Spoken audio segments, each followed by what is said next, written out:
true, so true. All right, still to come, find out why one expert says this is a rare time for the real estate market and how he thinks the good times actually will last. And as we head to the break, take a look at some of today's... Right, well, the average rate for a 30-year mortgage is near an all-time low at 3.35%. This is, of course, according to Freddie Mac. And our next guest says at these levels, rates are screaming by and are actually helping to ignite the housing market.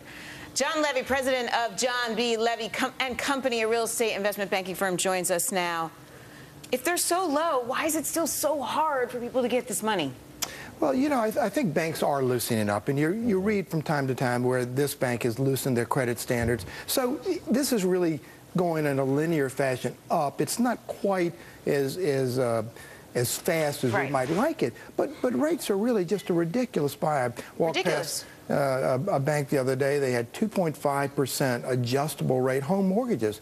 I mean, the Fed is paying you to buy a house. It's a screaming buy. They really are, and you got to wonder if this is going to come back to bite us at some point. Well, I think it will. I mean, the real question is how long does it last, and how do we get let down gently?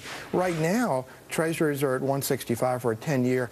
There's nobody alive in business today that's ever borrowed based on a treasury of 1.65%. So we're all in a new world, including the Fed. I think the finale is not here yet. But much like we say about the market all the time, you can't fight it. You got to be in it. You can't fight these numbers in the housing market. You got to participate. And one of the things that you were saying is that the single-family housing market doing better, actually helping the commercial market in some weird way, I guess. We go to strip malls and we buy stuff for our houses? Well, yeah, I think so. For example, every time you buy a new house, first of all, there's, somebody's going to Home Depot, somebody's going to Best Buy, somebody's going to Walmart to bring in new furniture, new equipment, maybe a new kitchen. And then if you're buying a new house, new houses are very, very employment central. By that I mean it takes a lot of people to build a new house. Absolutely. So employment goes up, and every time you buy an existing house, that creates an opportunity for somebody to build a new house. It's interesting.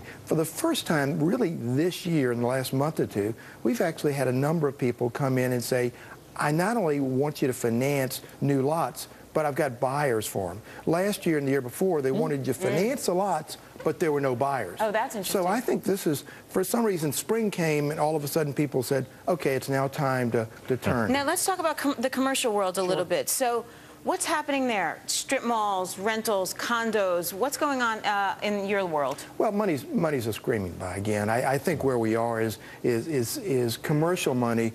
If residential is 3.5 for 30 years, commercial is 4% or less.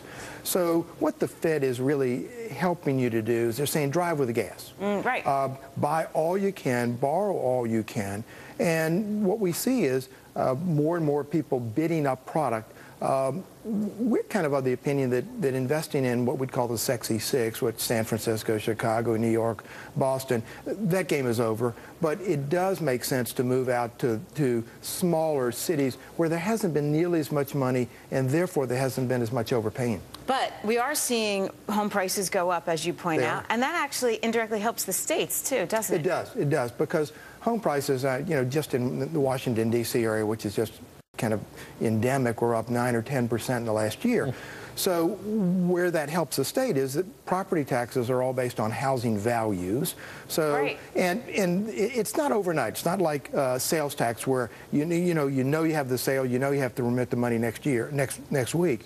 In housing, the taxes may not go up for another year or two, but they do go up. And then the other thing that's been happening in many locations, taxes have been going actually down. So we think the bottom is here on that. And if they haven't bottomed, they're bottoming now, and they're certainly going to go back up. That's good for localities. That's good for states. So basically, it's all good right now. I think it is. I think the market's got a long way to run. Housing prices are still some 20% below the peak.